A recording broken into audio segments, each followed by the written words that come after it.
Muito boa tarde, Brasil. Vou falar um pouquinho de política, até porque anda aí um certo alvoroço, né? Em frente à casa do Lula, por exemplo, de ontem para hoje, tinha lá cerca de 200 pessoas aguardando uma possível prisão do ex-presidente. Um blogueiro lá de São Paulo botou a boca no trombone e ele antes já tinha acertado uma, né? Quando levaram o Lula coercitivamente, ele anunciou que isso ia acontecer.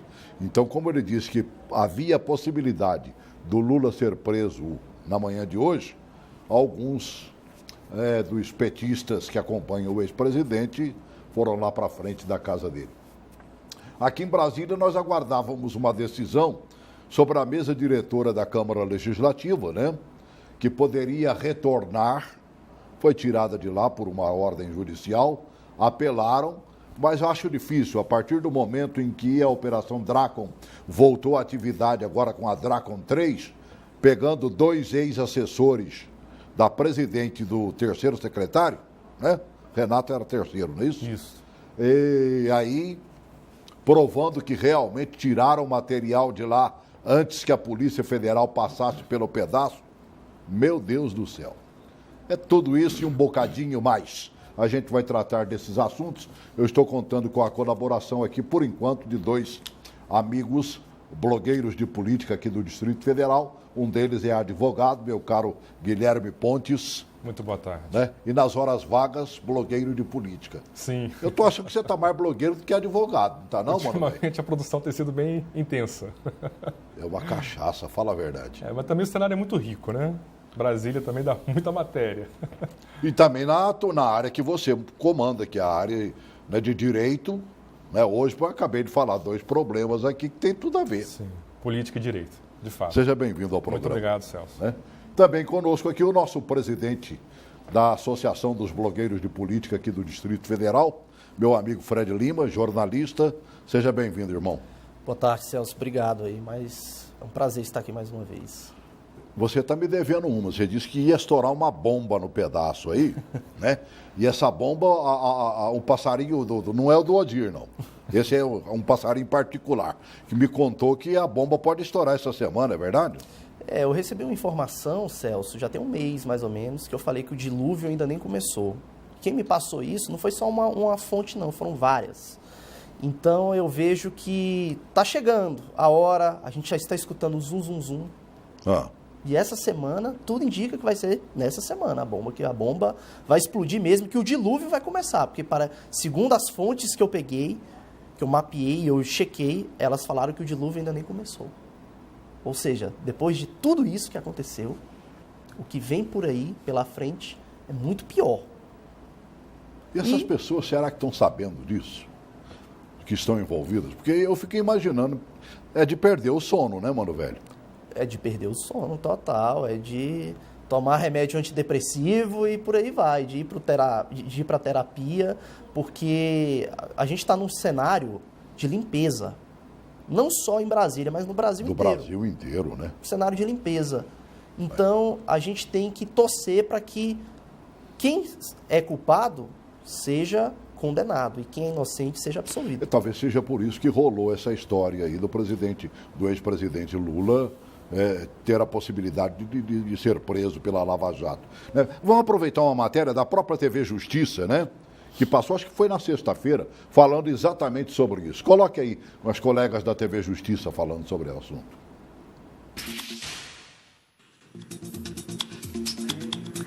O juiz da 10ª Vara Federal de Brasília, Valisney Souza de Oliveira, aceitou denúncia contra o ex-presidente Luiz Inácio Lula da Silva, o empreiteiro Marcelo Odebrecht e outras 9 pessoas. Vamos voltar a falar com o repórter Fernanda Porto. Fernanda?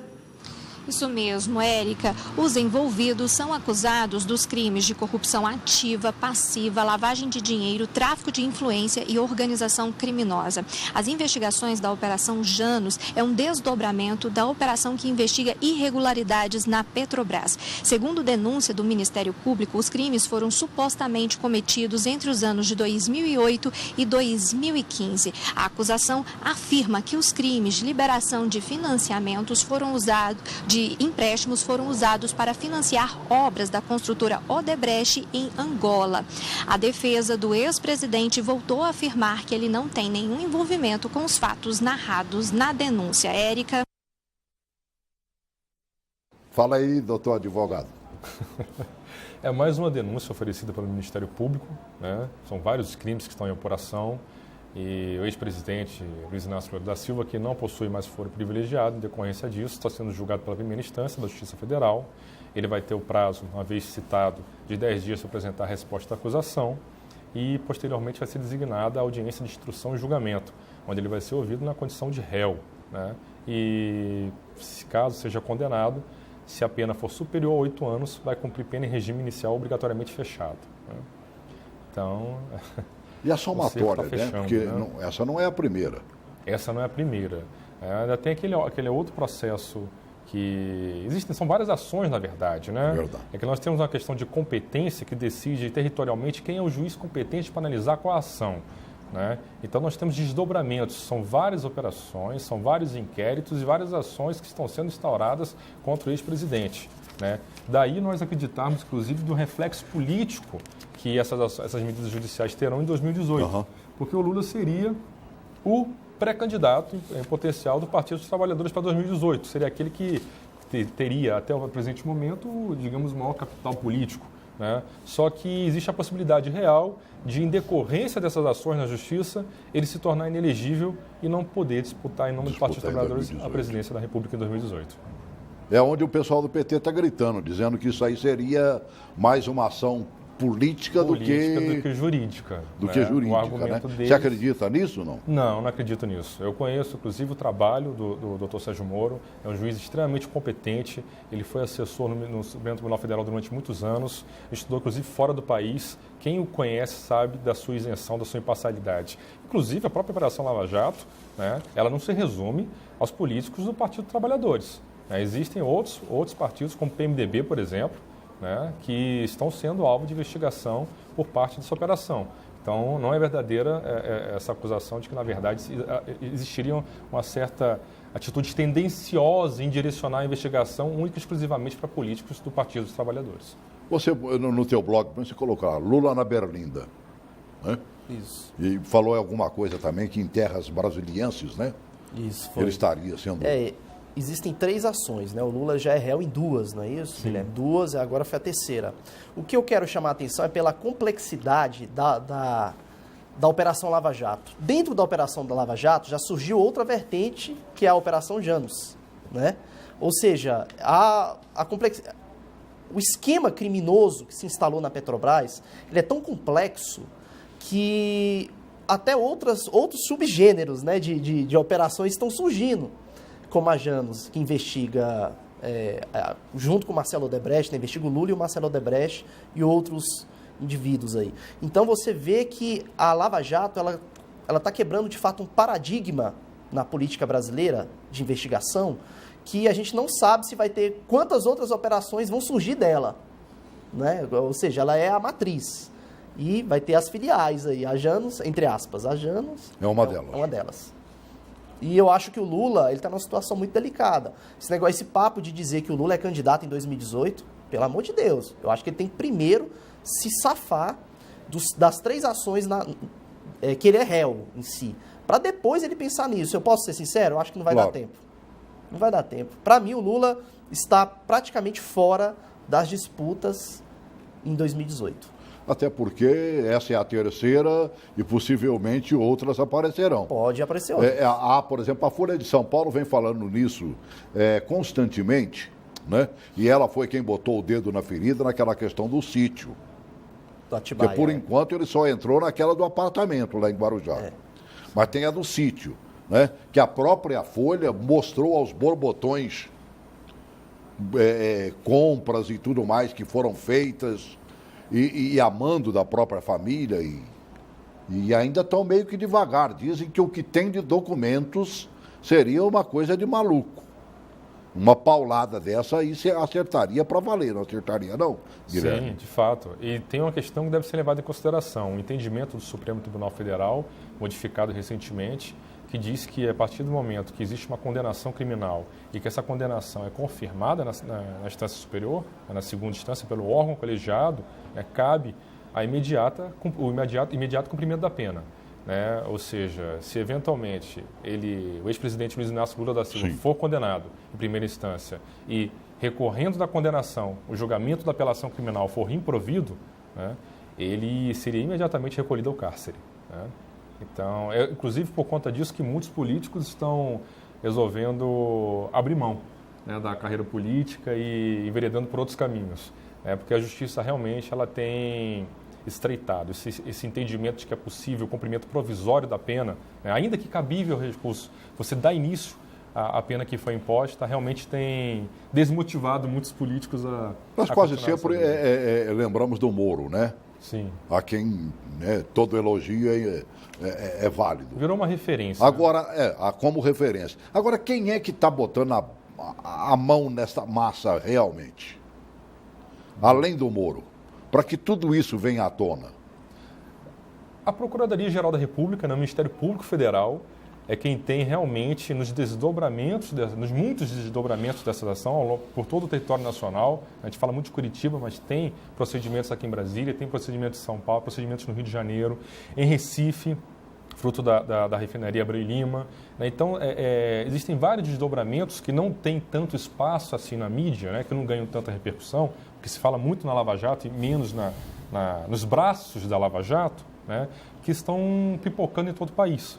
Né? Então, as denúncias, à medida que os inquéritos, que as investigações vão sendo concluídas e que os delegados vão emitindo seus relatórios finais, o Ministério Público Federal ele vai oferecendo as respectivas denúncias.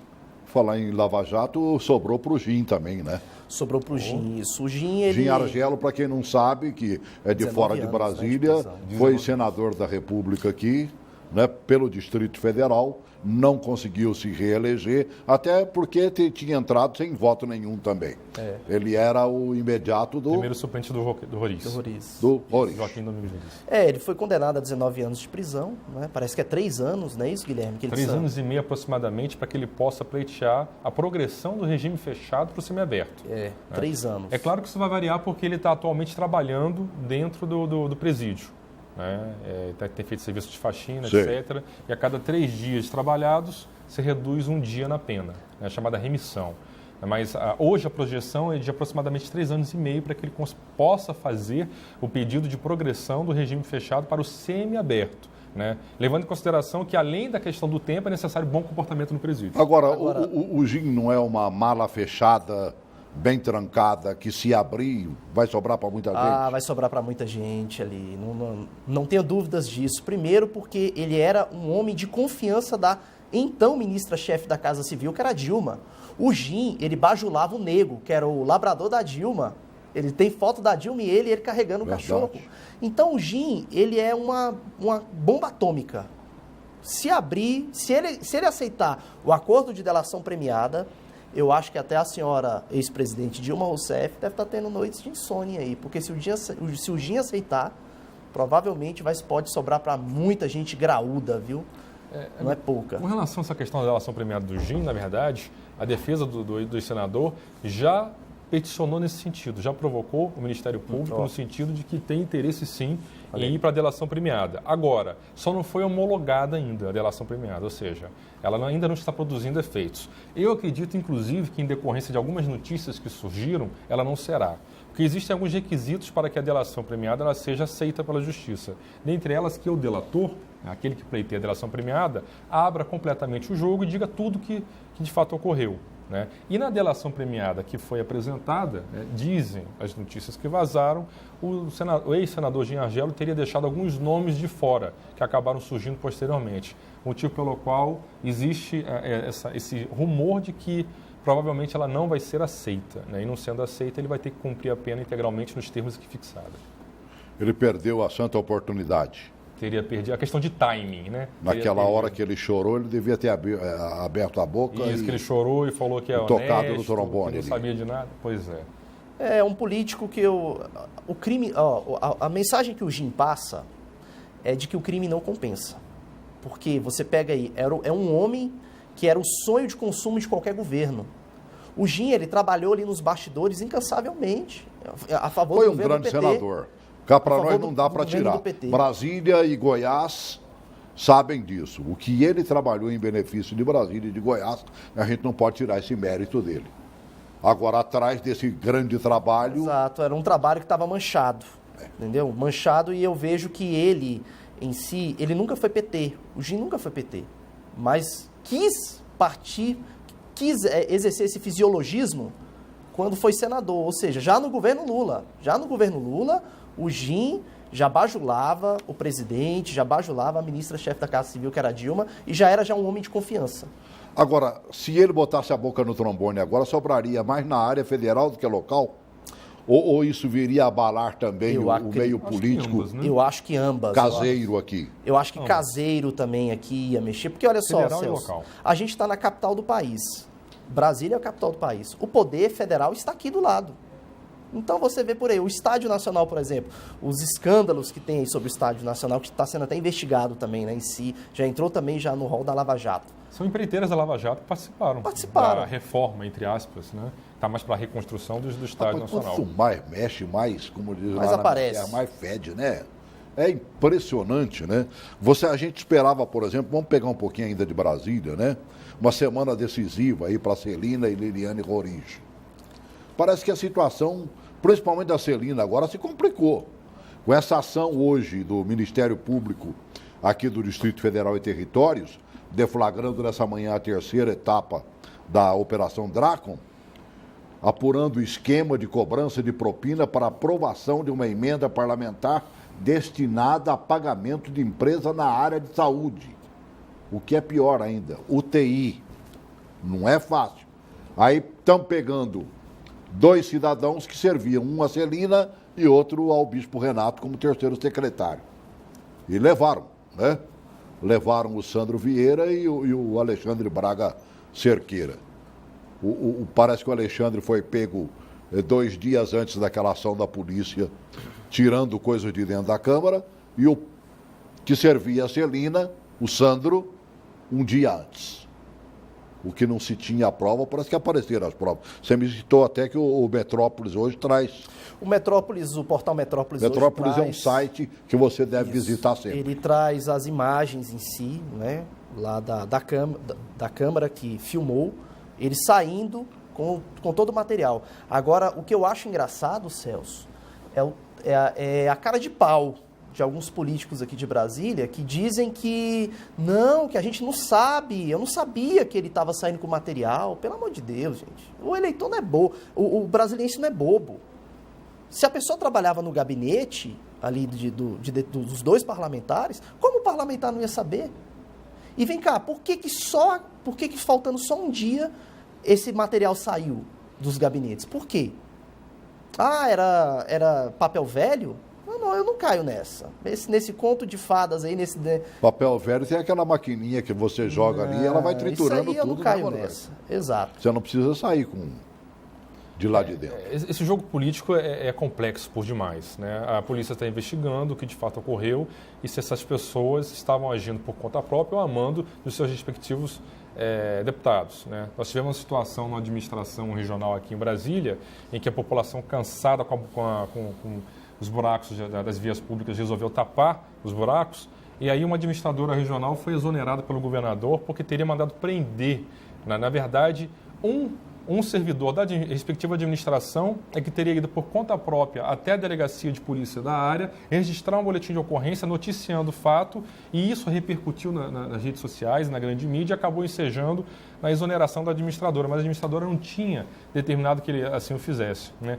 Então, muitas vezes, tem muita coisa por detrás, né, do jogo político, né, que no primeiro momento não aparece. Mas secretário nenhum vai fazer alguma coisa por conta própria. Vamos voltar à Câmara Legislativa.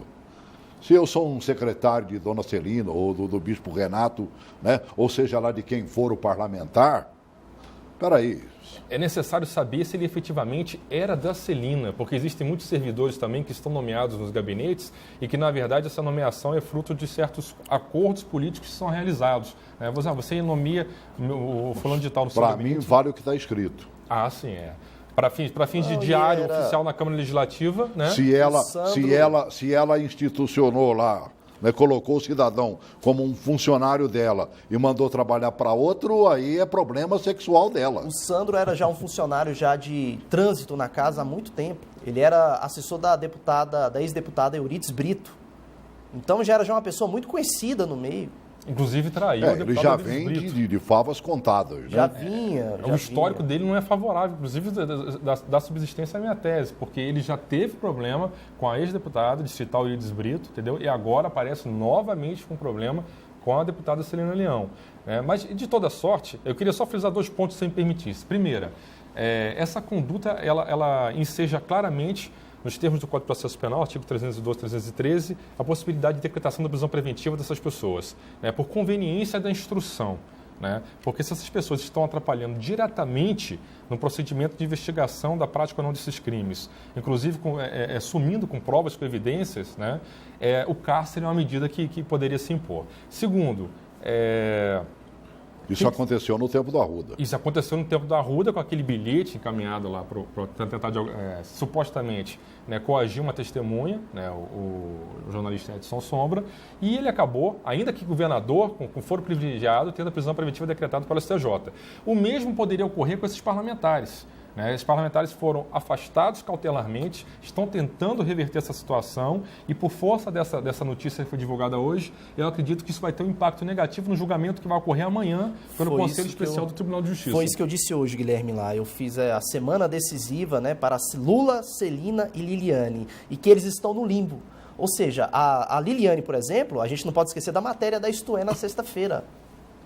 O que diz ali? Diz que o ex-secretário da vice-presidência da Câmara, que era ocupada por ela, Liliane Rodrigues, ele elaborou a emenda em si e disse que ela sabia de tudo que estava acontecendo, de tudo que era destinado. O argumento dela é que ela diz, apesar da emenda ser de sua autoria, essa emenda do TI Gate, que teria na verdade, ela assinou ali como vice, né? Como ela vice, teria que assinar. Isso, mas ela disse que ela desconhecia totalmente que essa emenda acabaria sendo destinada a beneficiar certos empresários da área de saúde, em detrimento de todos os moradores do Distrito Federal que têm morrido literalmente. E essa reportagem da Isto É jogou ela no olho da Draco, a Liliane, Porque até então ela estava sendo só a delatora. O Roberto Jefferson, que fazia os seus discursos apontando o dedo em todo mundo. E agora ela se torna... Ela faz parte. O próprio alvo também da operação, por causa dessa matéria da Isto É.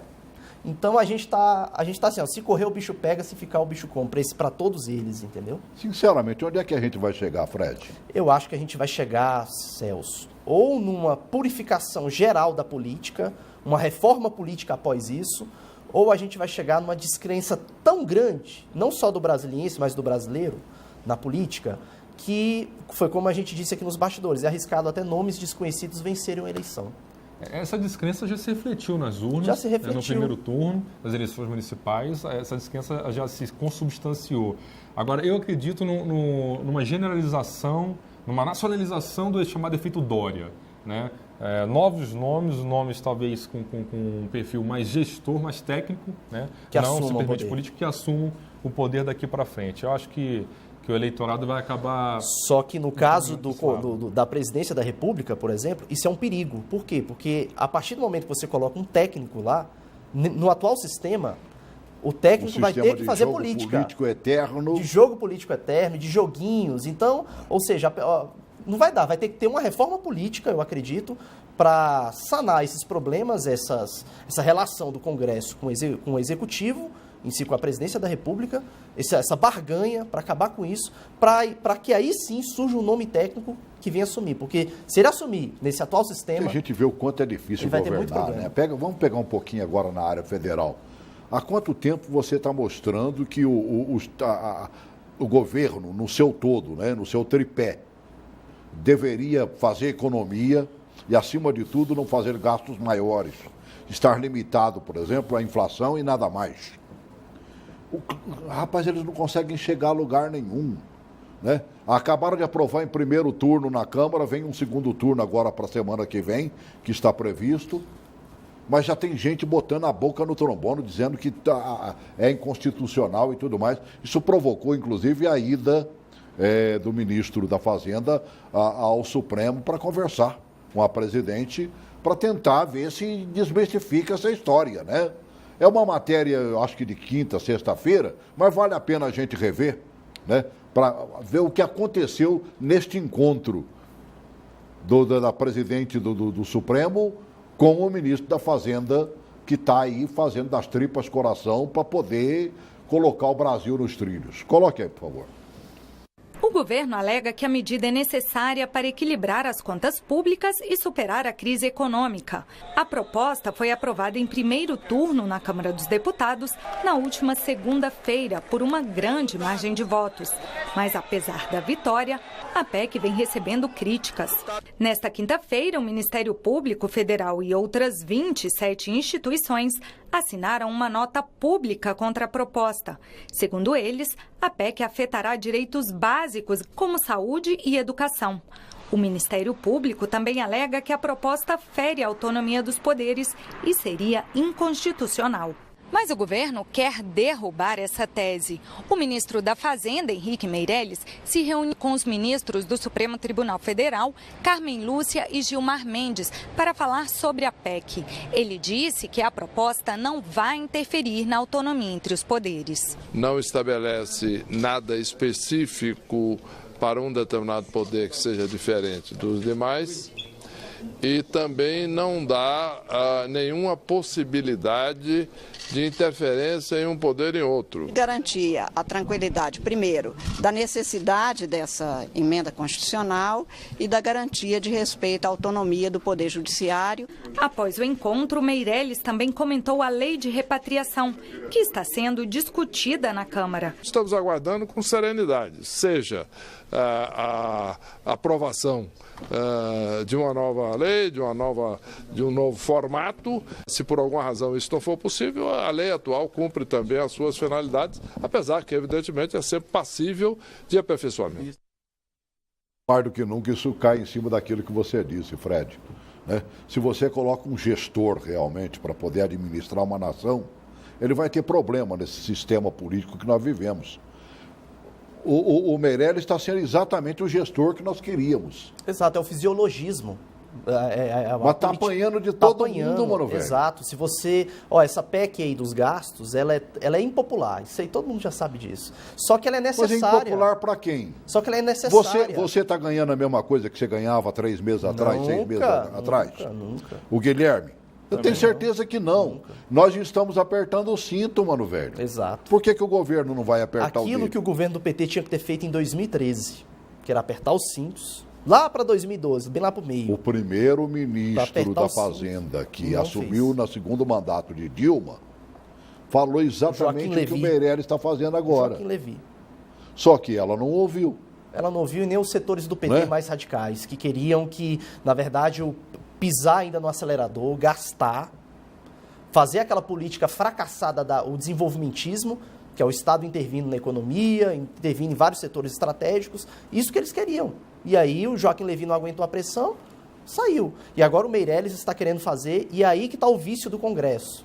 Se botar um técnico lá, com esse Congresso viciado, com esses métodos aí, escusos que tem, para se aprovar uma emenda, um projeto, não vai adiantar. Tem que passar primeiro por essa purificação, por essa reforma política, para aí sim o país vai ter condições de colocar um técnico lá, um gestor, que possa tomar até medidas impopulares sem que seja rifado pelo poder vizinho. E o pior é que não se tem como tomar isso por uma medida direta da presidência da República, né?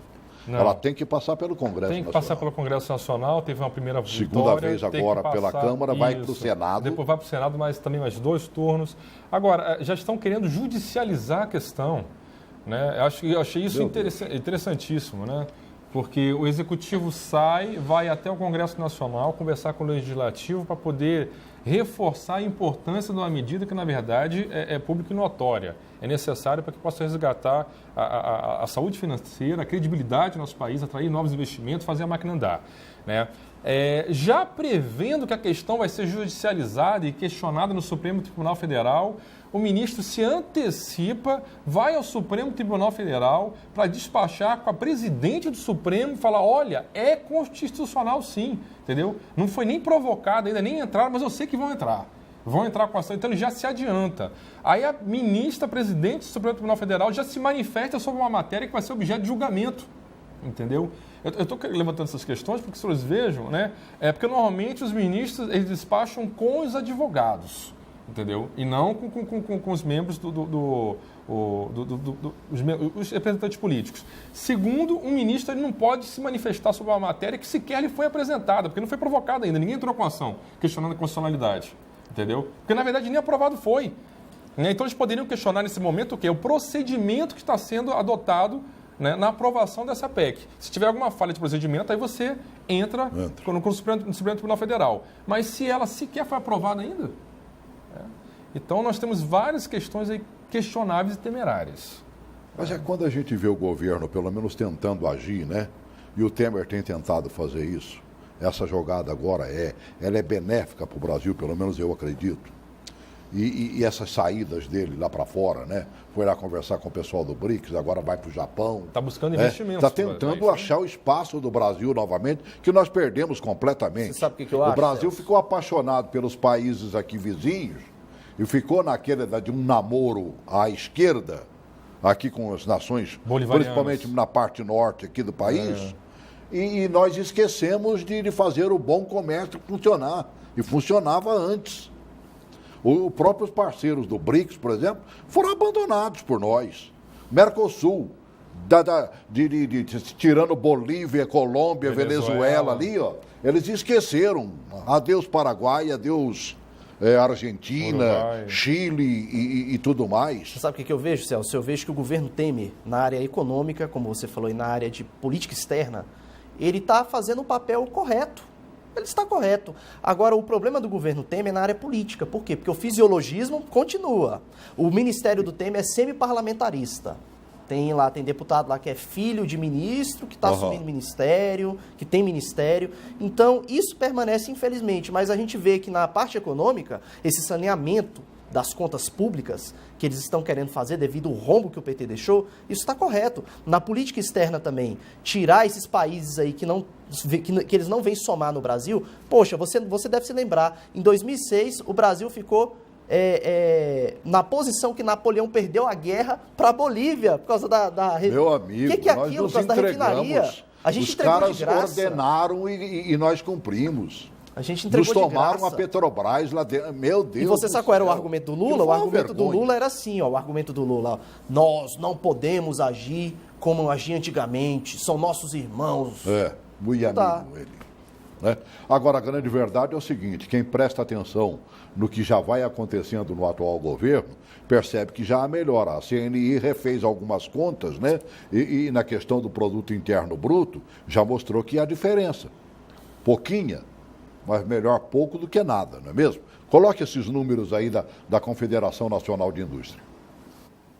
A CNI refez as contas e diminuiu o tamanho do tombo da economia brasileira este ano. A nova avaliação ainda mostra queda, mas menor. A previsão é que o PIB vai encolher 3,1% este ano, e não mais 3,5%. O PIB da indústria deve cair 3,7%, e não 5,4%. Já o consumo das famílias deve ser 4,6% menor, em vez de 4,8%.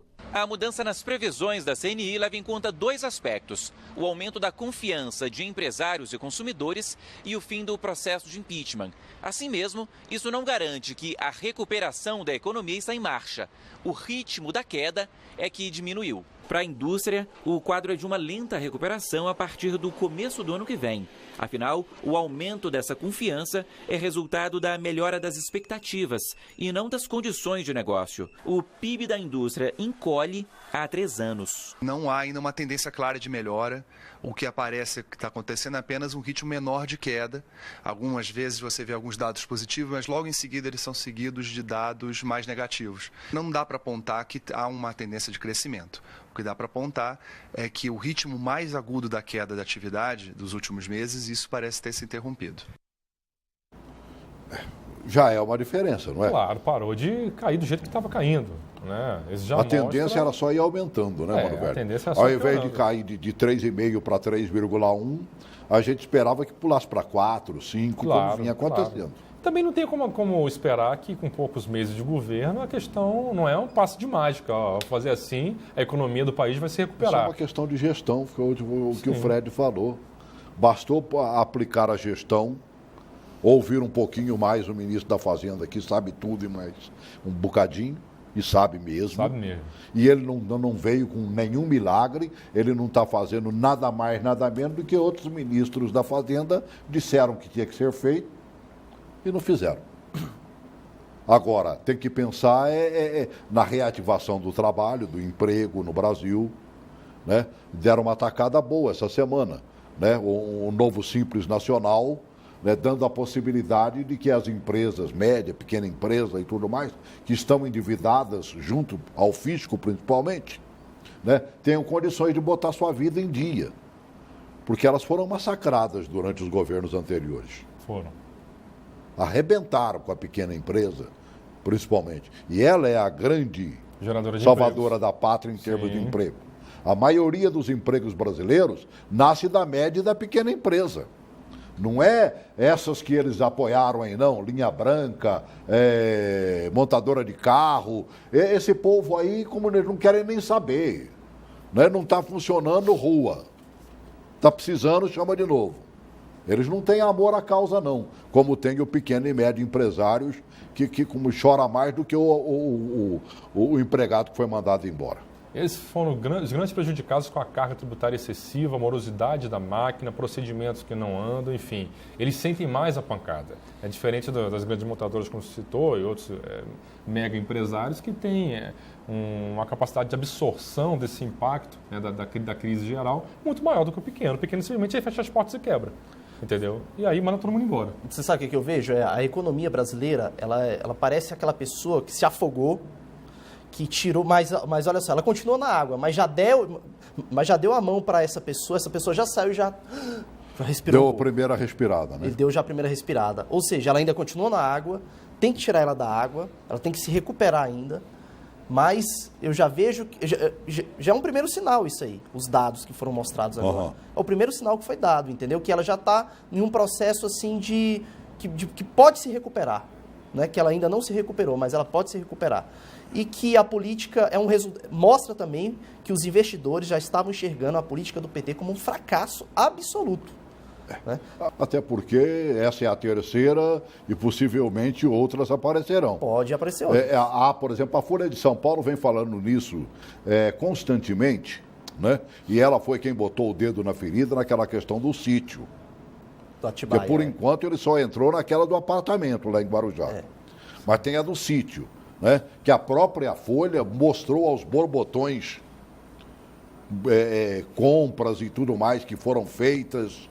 E a mando da própria família e ainda estão meio que devagar. Dizem que o que tem de documentos seria uma coisa de maluco. Uma paulada dessa aí você acertaria para valer, não acertaria não, Guilherme? Sim, de fato. E tem uma questão que deve ser levada em consideração. O entendimento do Supremo Tribunal Federal, modificado recentemente, que diz que a partir do momento que existe uma condenação criminal e que essa condenação é confirmada na instância superior, na segunda instância pelo órgão colegiado, cabe o imediato cumprimento da pena. Né? Ou seja, se eventualmente o ex-presidente Luiz Inácio Lula da Silva for condenado em primeira instância e recorrendo da condenação, o julgamento da apelação criminal for improvido, né, ele seria imediatamente recolhido ao cárcere. Né?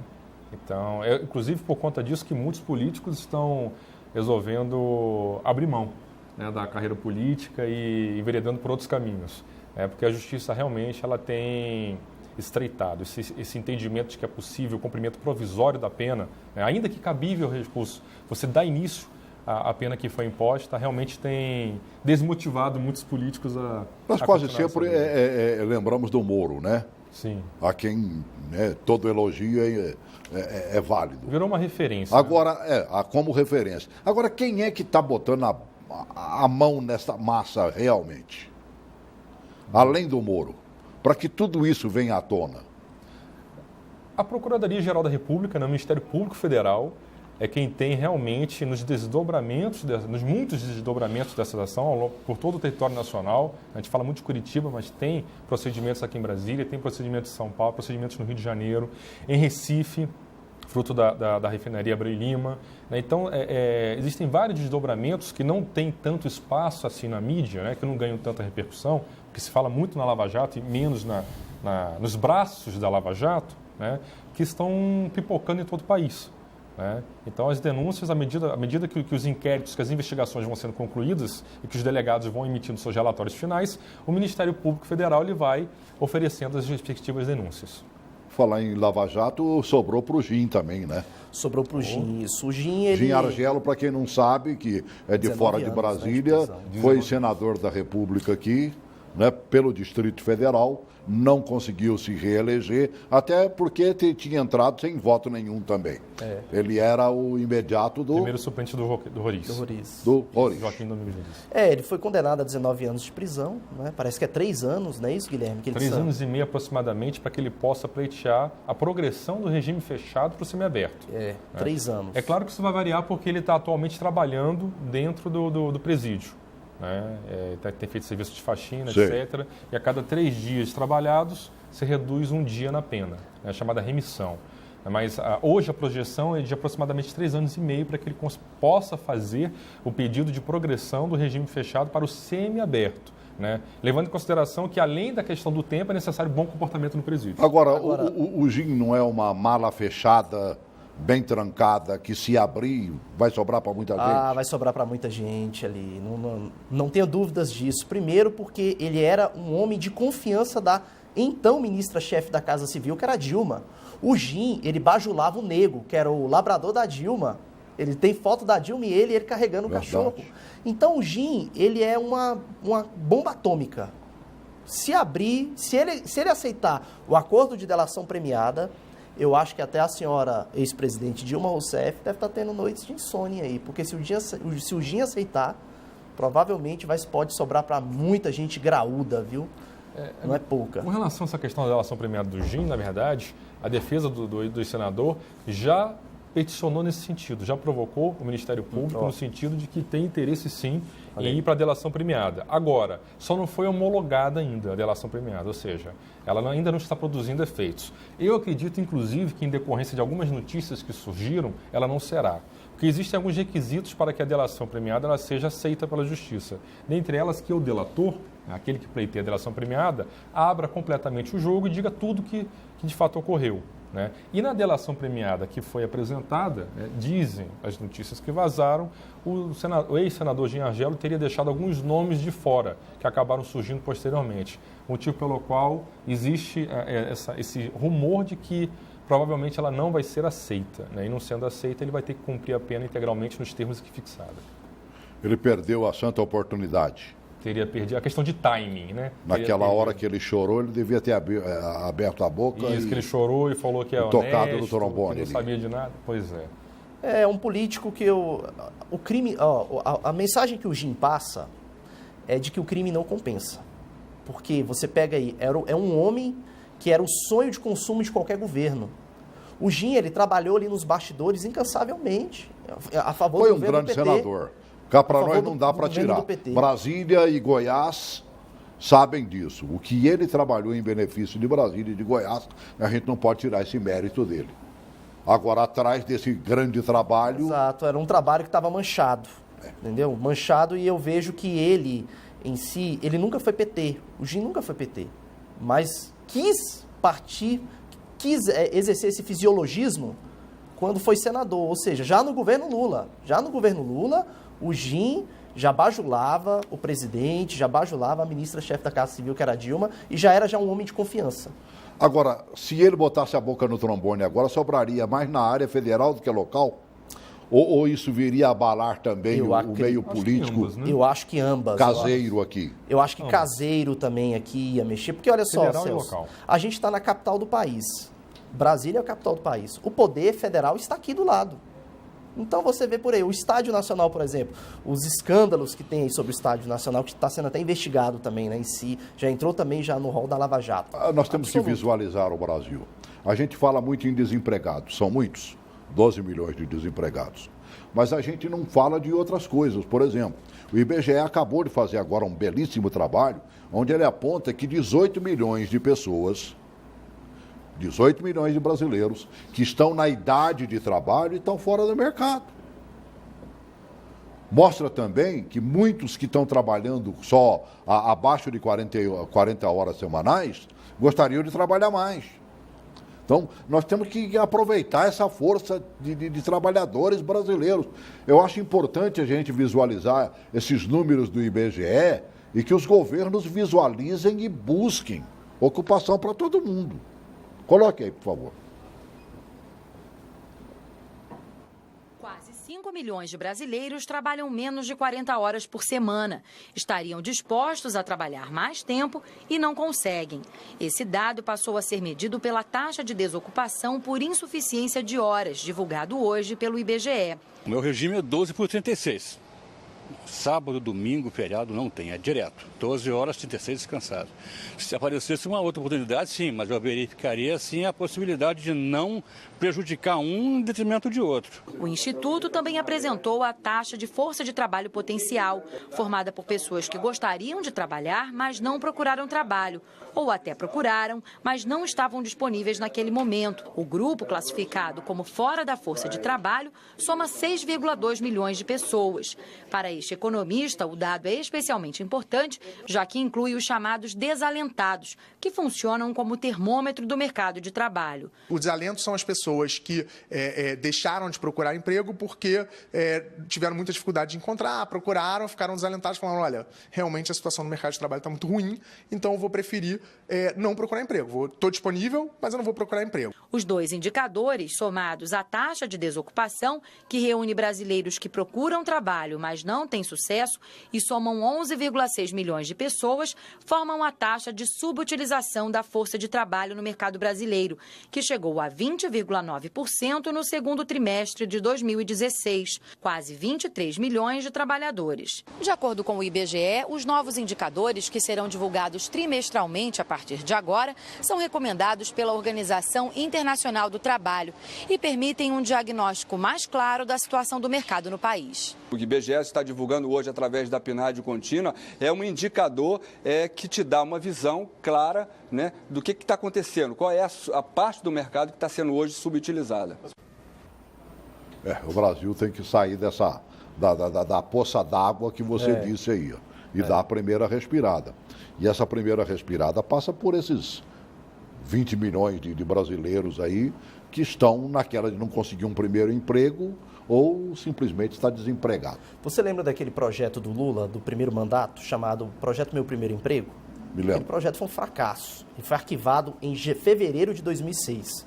Por quê? Porque em vez de buscar meios de geração de empregos, e o governo Lula pegou um cenário tão bom, que foram aqueles 6 anos até 2008. Naquele momento ele podia fazer tudo e mais um Exato. Pouco. Poderia ter feito várias coisas aí, a reforma trabalhista, várias coisas, entendeu? Que poderia oxigenar esse setor. Não, o governo Lula, ele ligou o piloto automático ali, engavetou esse projeto Meu Primeiro Emprego em si e só ficou só no Bolsa Família.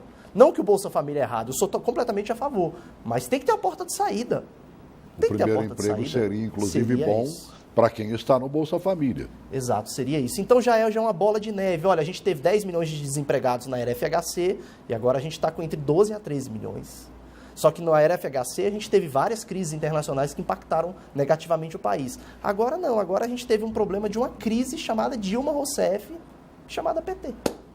E aí gerou 12 a 13 milhões de desempregados. É irônico que a Dilma é economista, né? Por formação. Aí era de se esperar que, sobretudo herdando um governo do PT que, como você disse, tinha um cenário positivo. Até 2008. Econômico, né? Foi. Que era um momento que a economia estava em expansão, enfim, era de se esperar um rumo diferente. Agora, eu só queria frisar, se falou na reportagem desalento, né? É importante também deixar claro que governantes e governados devem caminhar juntos rumo à solução para essa questão. Então, se do ponto de vista dos governantes é necessário adotar medidas de contenção de gasto, de reaquecimento da economia para que se gerem novos empregos, do ponto de vista dos governados, é necessário combater esse desalento, não deixar a peteca cair, entendeu? E buscar sempre você se qualificar cada vez mais. Então, nós temos problemas de qualificação profissional, né, de grau de instrução baixo, enfim, são questões que devem ser também analisadas para que se possa equacionar.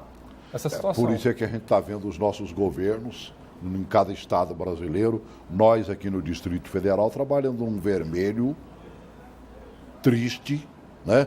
O Brasília já está extrapolando os seus limites, não há recado suficiente para tapar o buraco.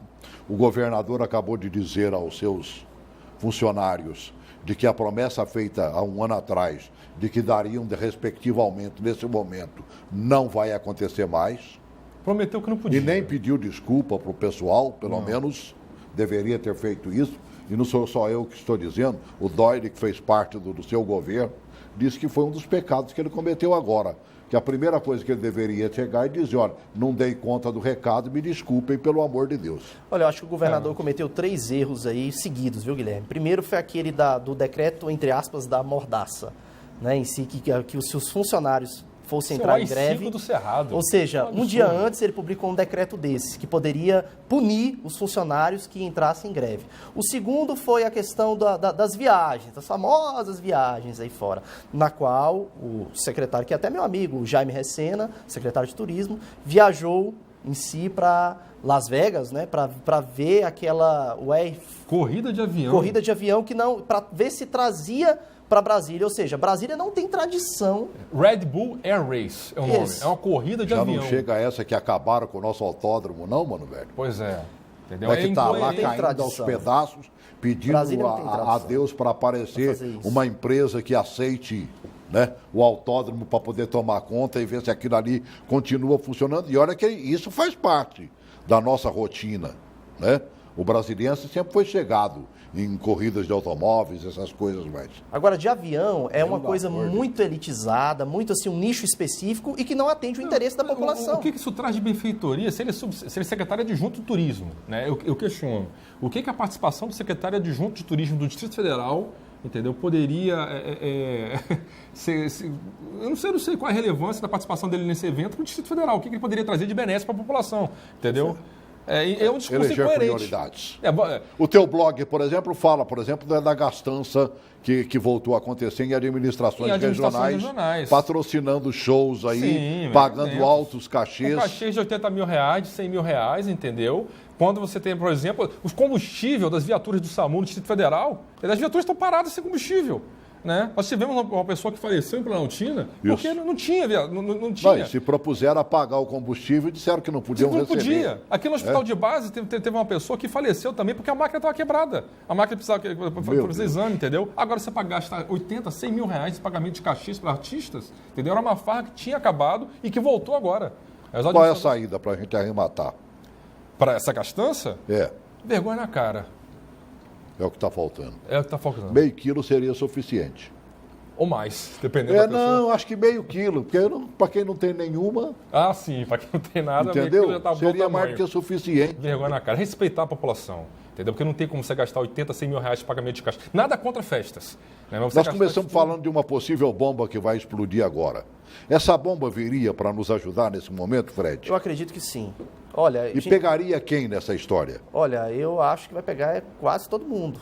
Eu não vou dizer aqui porque eu posso estar cometendo um ato leviano de afirmar uma coisa aqui, de um cenário que pode acontecer em Brasília, mas eu acho que essa bomba ela vai pegar quase todo mundo na jogada. Não só quando ele fala em todo mundo, não só o legislativo, mas o executivo local também. Porque nós temos informações que os autos do inquérito que investiga esses desvios teriam que ser remetidos à Procuradoria-Geral da República, que é quem tem competência para poder investigar o governador do Distrito Federal.